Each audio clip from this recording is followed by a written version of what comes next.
tulad ng iba dyan sa organization, sisimba, uwi sa bahay, sisimba, ganun lang yung kanyang yung mga tahimik na tao.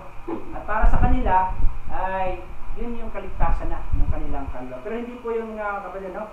Kaya dito mga kapatid, sa panahon pala ni Kristo ay maraming nananampalataya sa Kanya, at the same time, marami rin ang humihiwalay. Nagkakaroon ng bahagi dahil dun sa kanilang paniniwala. No? Ang iba naniniwala na ito nga yung Kristo.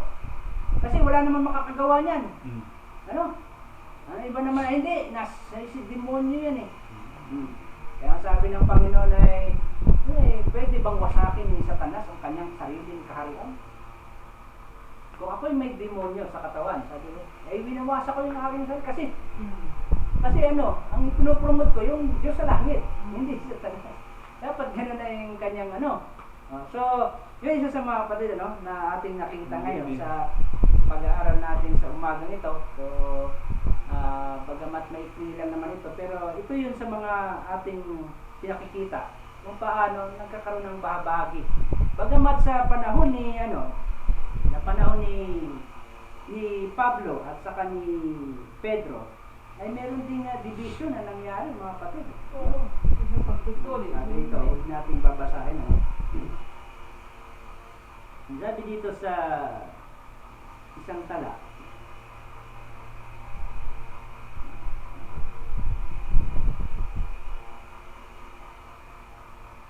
sabi rito yung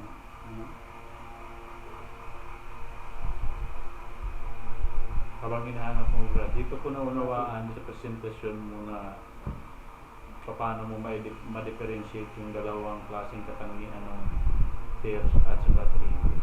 Pag siti ka sa bunga, pag may bunga ka, pakumbaba ka talaga, nakayuko ka.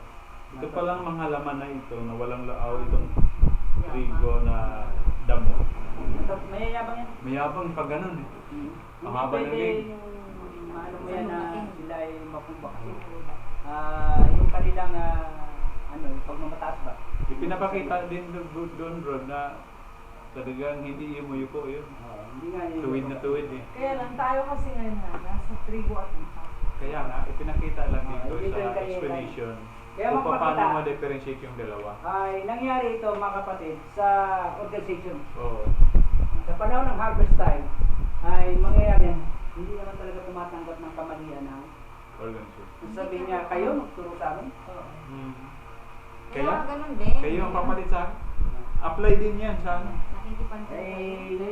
Kasi ang napasama doon sa trigo, Brad, yung sinabi mo nga doon sa ang pagpapahangin ang siyang tatalsik doon sa mga trigo na napasama sa trigo. Malungkot. Dahil siya ay ginamit ng Diyos. Tulad nila si Moses. Sa bandang huli lang naman nagka-problema tayo. Ano naman yan mga kapatid ay yung nagdala kasi nitong yung doktrina na yun. Siya yung winning, siya yung pahangin niya. Hindi naman yung senior. Ang dala talaga niya na para magkaroon ng separation yung senior. Sabi dito sa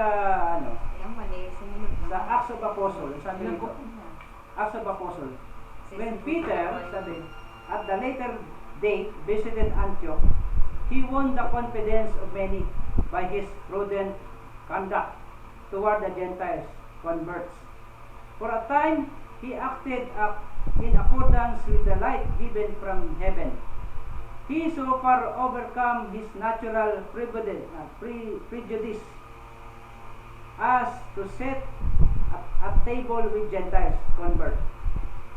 But when certain Jews who were zealous for ceremonial law came from Jerusalem, Peter judiciously changed his deportment toward the convert from paganism.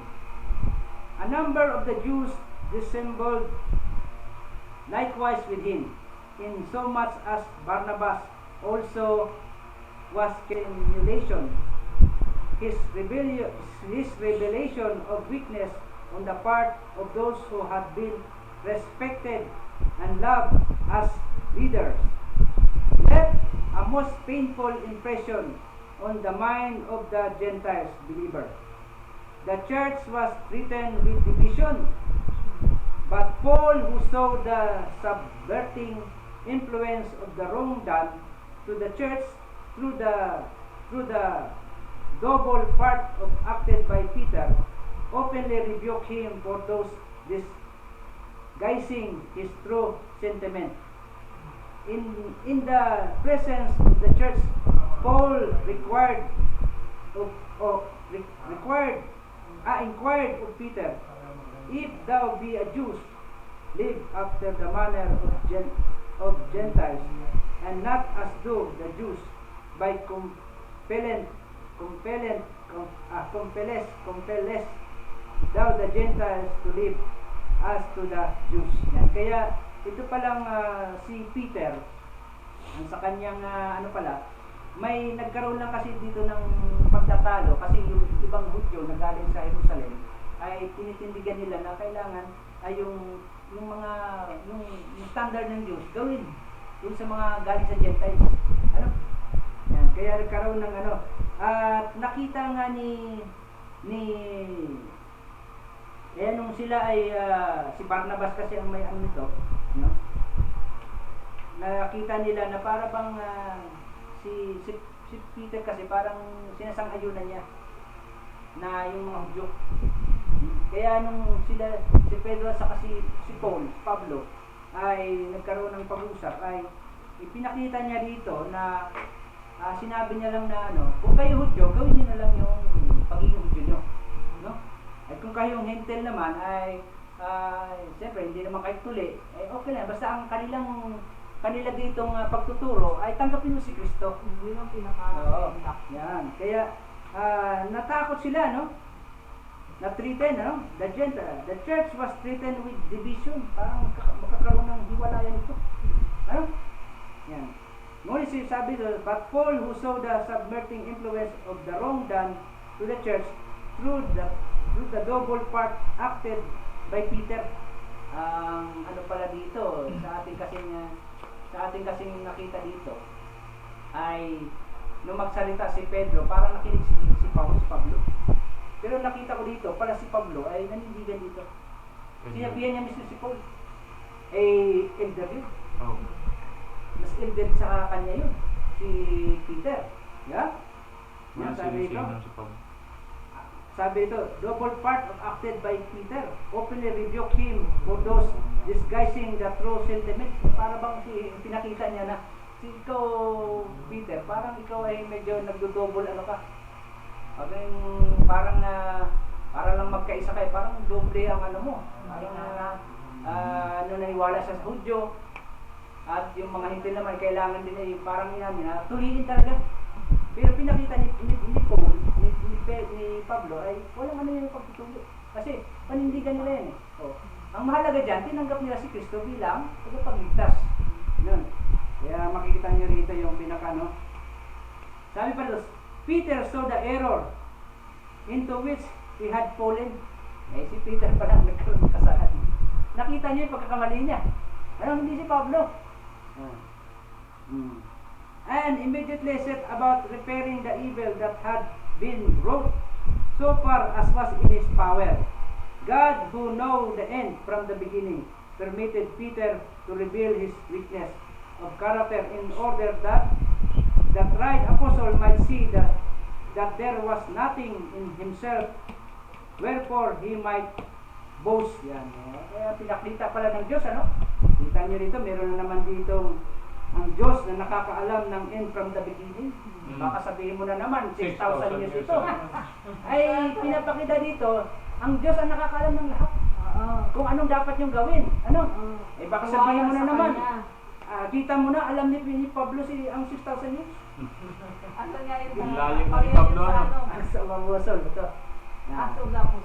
Ginamit din. God who knows the end from the beginning. Pakita. Ang Diyos ang nakakaalam ng end. Hindi yan sa Biblia.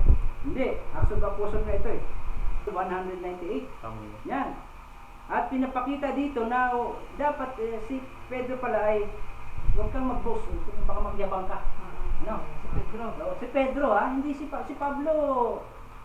kumbaga, dapat lang magyabang si Peter dito kasi mas una siya. Oo. Dahil apostol siya eh. Siya pati ang hinabili na ni Kristo. Yes, oo, ikaw Pedro eh. Pero ang minalabas para to, sinabihan ni Pablo si Peter. Ay baka sabihin ni ikaw Pablo, wala kang galang. Dapat pala Hindi ka sinabi pwede natin pumantay yan. sa akin. Brother Ran, sabihin natin sa Ibong Agila. Sabi nito ay si pinakita na kay Paul, ano? Ay kay Peter, ano? Na baka sabi nito ay ikaw Pedro, ay baka magkaroon ka ng pagyayabang, ano? Yan. Even the best of men. Sabi. Best of men pala ito. Si Pedro. oo. Best of men. If he left to themselves with ear in judgment, God also saw that in time to come some would be so deluded as to claim for Peter and his pretended successor the exalted prerogative that belong God alone.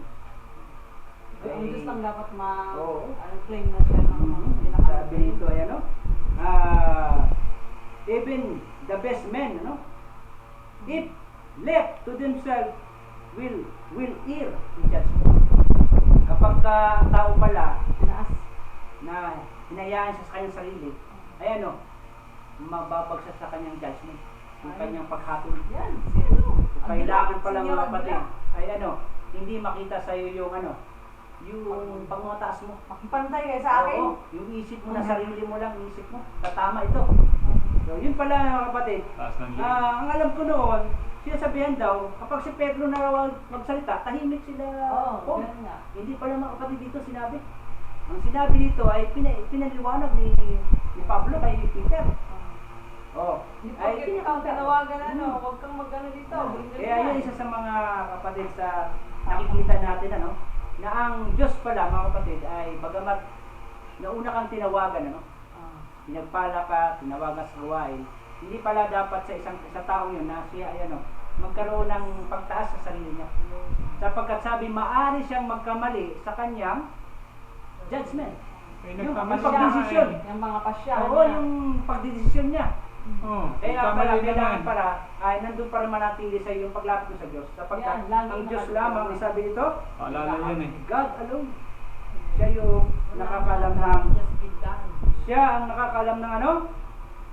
From end to the beginning. Hindi yan 6,000 years. Kaya yun ay isa sa mga pinapakita ko dito sa atin na kailangan pala mga kapatid ay yung ating pagkatawag ay ano, nanatili pa rin sa atin na masaisip natin na ano, walang nakakataas sa atin. No, hindi ako mas mataas sa inyo kasi nakuha ako nito.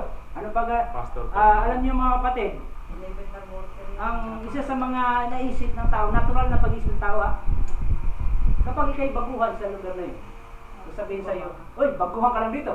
Ako ang sigal." Kaya ang sabi niya ay, kaya kailangan ako ang susundin niyo. Ay may matapang na baguhan, sabi niya. Sabi niya, ikaw, taga rito ka, pero ako kaibigan. Kasi hindi mo ako kilala. So, yan mga kapatid, no? Kaya,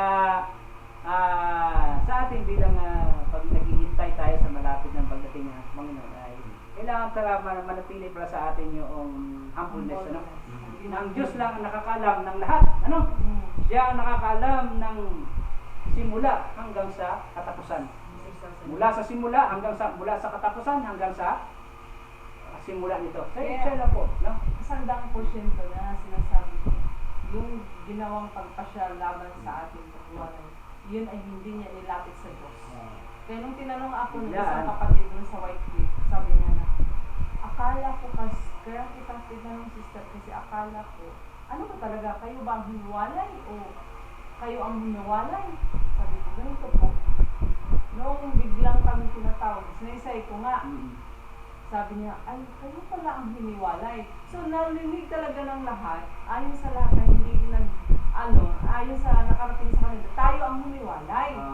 Sabi ko doon sa kausap ko, bigla niya kami tinatawag na, mag-desisyon kayo, kasi ako nagpasya na, naghiwalay tayo. kung talagang totoong concern siya bilang kapwa niya mananampalataya, Oo. dapat sinabi niya, ano kaya Sister Glendy, Brother Rani, iluhod natin ito sa Diyos kung ito'y katotohanan. Dapat ganon. Hindi yung pabigla, bigla ka na lang salang ng ganyan na wala akong pakialam kung ano magiging resulta nito, kung ano magiging damdamin nyo nito. O basta, aside sa gusto nyo, maghiwalay tayo. Walang ganyan ang ginawa niya. Wala yung guided ng Espiritu ng Diyos sa iyo, sa Kanya na nangunguna dito. Speaker. Kaya yun kailangan pala kapag may mga desisyon na gagawin sa iglesia, Iluhod. ay hindi ito biglang desisyon ng mabilisan. Correct. Kailangan meron tong process muna na At saka, nilalapit natin sa Diyos. Ano? naalala ko ba yan, doon sa big church pa, yung isang tao magkasala, hindi yan agad tanggalin. Oo, kasi May nag-uusapan proseso tayo. yan. Oo. Yeah, so sabi dito ni Pab sa Galatian, Galatian 2 Orlando. verse 13. At ang ibang mga Hudyo ay kunwari, nangapagkunwari rin namang kasama niya. Ano pati si Bernabe ay nabuyo sa kanilang pagkukunwari. Si Bernabe pa lang nadala, ay aglagan ito. Sinong si Bernabe kanino pani? Ay nabuyo nga doon sa mga nagkukunwari. Ah, So nadala siya doon sa mga sinasabi, Ngunit nang aking makita na hindi sila nagsisilakad ng matuwid ayon sa katotohanan ng Ebanghelyo, sinabi ko kay Cephas sa harapan nilang lahat, kung ikaw na Hudyo ay namumuhay gaya ng mga Hintil at di gaya ng mga Hudyo, bakit mo pinipilit ang mga Hintil na mamuhay na gaya ng mga Hudyo? Kaya yung kanyang ikaw nga na Hudyo, hindi ka naman pipilitin mo pa tong mga Hintil, pero nagkukunwari ka lang naman ng Hudyo. Pipilitin mo pa sila sa ganun. Ay sabi, nabihan niya, si Cephas. Kaya, sino ba si Cephas? Sino si Cephas? Cephas, manner of Peter. Yan. Si Pedro pala. ang Sifas. Pangalan niya? Si Pedro ay naging Sifas. So, Yung bagong tawag, Sabi bagong dito. pangalan sa kanya. sabi dito, Ang nickname niya. But when I saw that they walk not uprightly according to truth of the gospel, I said unto Peter, sinabihan niya si Pedro. Pablo ang nagsalita. Oo, si Pablo. Ibig sabihin si Pablo lang matapang-tapang. Oo, matapang. Baguhan niya yun si Pablo, kaya Baguhan. kumpara doon sa 12. Oo. Kaya lang kasi ang pagkakaiba ni Pedro yun, si Pablo kasi, Ducado. Oo. Ano siya. So, Gado. madali niyang i-explain ito. Dito nga ay Tapang. maaaring nanganib may nabuyo siya, si Pedro. Kasi yung mga galing nga naman sa Jerusalem, mga Hudyo. Kasi ang kalagayan kasi ni Pedro kasi mas Hudyo kasi siya. So ang kanyang doon ay talagang parang naniwala siya na kailangan gawin ito ng mga Hintil. Kaya may mga pakunwari pala doon na mga nagsitanggap lang sa Kristo. Hindi naman talaga alagad. Kaya parang nabuyo siya. So yun mga kapatid, yung pinaka doon na ang pala dito mga kapatid, mali pala yung narinig natin na nung tagtayo si Pedro ay tahimik si Pablo. Hindi pala mga kapatid. Siya pa nga nagsabi kay Pablo. I-review natin sa Biblia Oo. kasi yun. Oo, hindi yan, So, review natin. So, maraming salamat mga kapatid, At sana ay tayo ay patuloy na nagkakaroon ng mga pag-aaral, mga natutuklasan natin na katotohanan. At isa dito sa ating mga pag-aaral ay manatili yung ating kalooban na ang Diyos ang lahat na nakakaalam ng lahat. Wala tayong sagana atin. Kundi itong Diyos na nagtawag sa atin mula doon sa kadiliman. Maraming salamat at happy Sabat po sa ating lahat. Amen.